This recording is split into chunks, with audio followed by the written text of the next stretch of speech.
New research has shown that planning sex can increase the amount of times couples are having sex by 28% or more. Now, before you say what so many people have said to me before, which is, Dr. D, I'm not very interested in planning sex. Sex is supposed to be spontaneous. I want to tell you about a really cool study that just came out about a month ago. So this study looked at sexual satisfaction, it looked at relationship satisfaction, and it looked at planning sex or having spontaneous sex. And what this study found was that if people believed spontaneous sex was sexier, hotter, was better, all these things, then they did not have the same amount of satisfaction from planning sex. But if people believed that planning sex was just as hot and just as fabulous, then guess what? They had amazing satisfaction from planning it. So one of the things that the study actually looked at initially was this concept, right? Was saying that if we plan sex or if we have spontaneous sex, that the satisfaction was related to the belief around planning versus spontaneity. So then the researcher said, well, can we manipulate?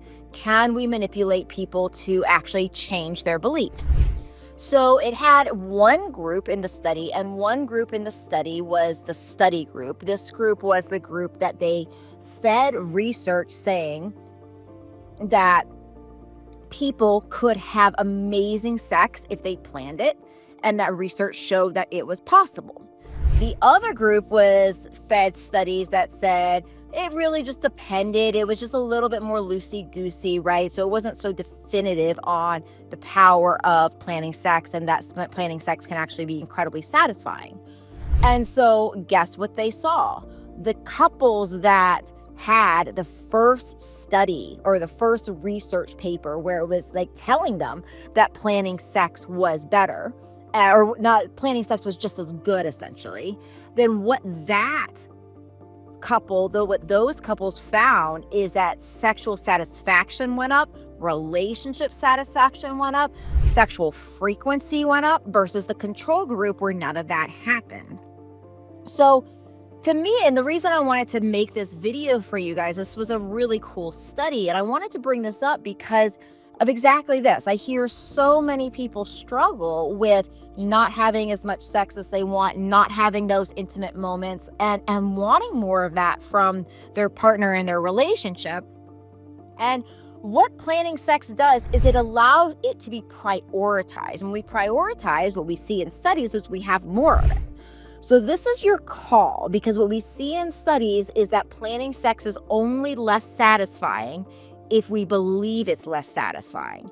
But the moment people actually shift their mindset to say, oh, this can actually be just as hot and hotter, all of a sudden they have incredible satisfaction from that sex, and they are having more of it. So you might also try what my boyfriend and I do, which is a hybrid model of this. So generally speaking, we do have one day a week where it's like our date night, and we know we are likely going to have sex that night unless something comes up.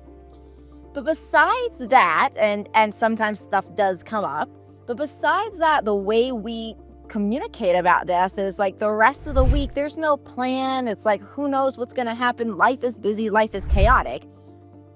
But if 3 or 4 days have gone by and we have not made love, we have not been intimate, we'll check in about it and say like, hey, this is a priority. When are we going to prioritize this next? And we will make sure that it's going to happen that Friday night on our date night. Or if not, when else are we going to put that into the schedule? So it's one of these things in the hybrid model where it's like, we're aware of this because we're both committed to our intimate life.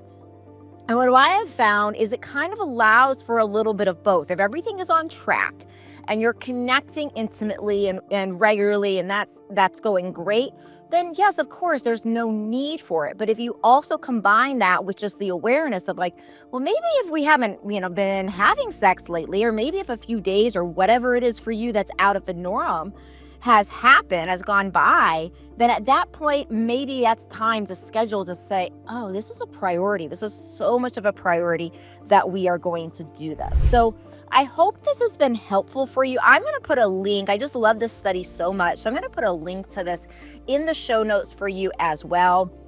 And remember, if you need help with planning anything like this and learning how to schedule and learning how to have these conversations, I definitely encourage you to join my Libido Club, where I talk about how to have these communications, how to improve your techniques, how to have better sex, how to balance your hormones, and so much more. I hope to see you all there. I'll see you soon.